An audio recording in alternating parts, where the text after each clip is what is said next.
Welcome to the coolest stuff on the planet. Hello, eardrums, hammers, and anvils. Welcome to the audible portion of this podcast. I'm called Matthew. Oh, and hey, have you met Rachel? Hello. So what are we going to talk about today? Today we are off to India. We're going to check out the Agra Fort in Agra, India, sometimes called the Red Fort, but I should point out that it is not to be confused with the Red Fort in Delhi, which is actually more famously known as the Red Fort. Agra is famous for monuments, right? Particularly the Mughal or Mughal style. So the Mughals actually came from Central Asia, and they ruled most of India from the mid-16th century until the mid-19th century, although the empire kind of started to decline in the early 1700s. Mm-hmm. So there was a unique style of architecture that kind of flourished during this reign.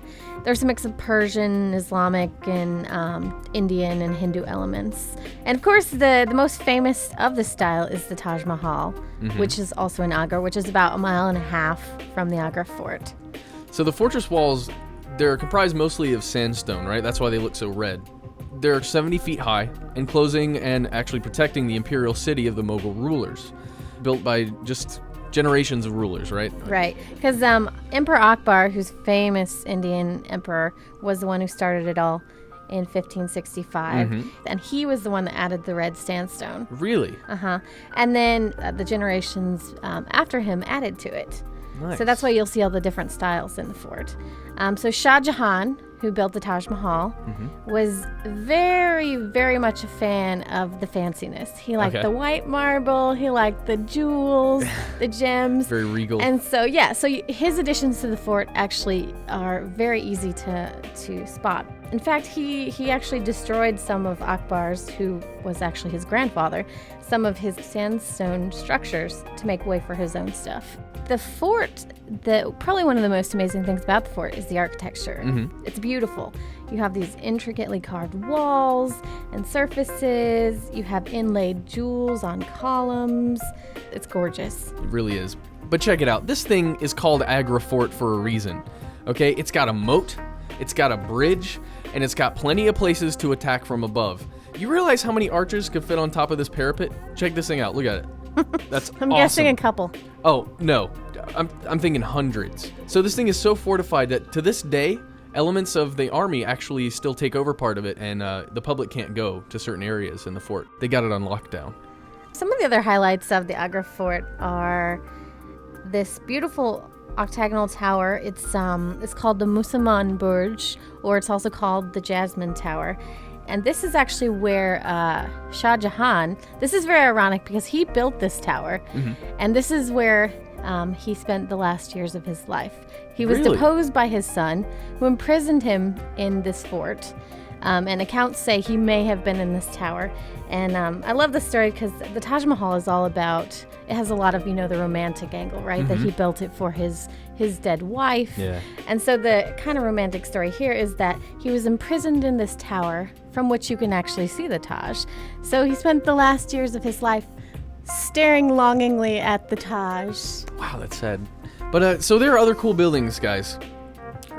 There's the Hall of the Private Audience, where dignitaries and advisors would go and talk with the ruler in private.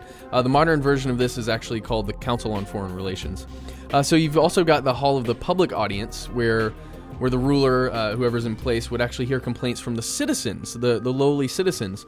And the modern version of this is called emailing your local representative. Another famous image of the fort is the Amar Singh Gate. There used to be several entrances, but today, actually, this is the only entrance that you can take to get into the fort.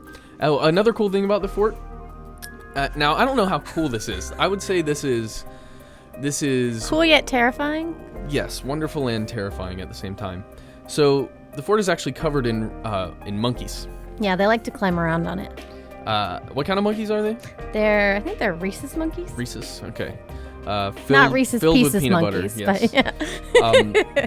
It's cool, but it's kind of upsetting because although these monkeys are revered by the Hindus, these monkeys can be really aggressive and dangerous. And recently, several people have actually died while being chased by these guys. Yeah, so if you go to Agra Fort, don't pet the monkeys. Please don't do that.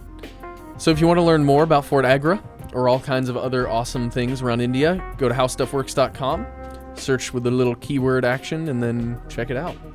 And also visit our blog, by the way. There's now Coolest Stuff on the Planet blog. That's right. I don't think we have an entry on Agra Fort yet, but there's a there lot are- of cool stuff on there. So if you yes. feel like you need some words in front of your eyeballs in addition to the ones coming into your ears, check it out. Our editor Amanda takes care of that thing, and she does a great job. So That's check right. it. It's cool stuff. Oh, also, really quick, just gonna plug this.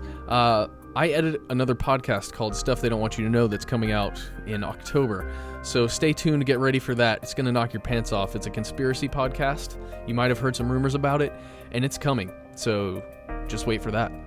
And, if you're not doing that, check out more Coolest Stuff, because we got lots of episodes, and there's some awesome things to check out. For more on this and thousands of other topics, visit howstuffworks.com and let us know what you think. Email travelpodcast@howstuffworks.com. Don't forget to check out our other podcasts, free on iTunes.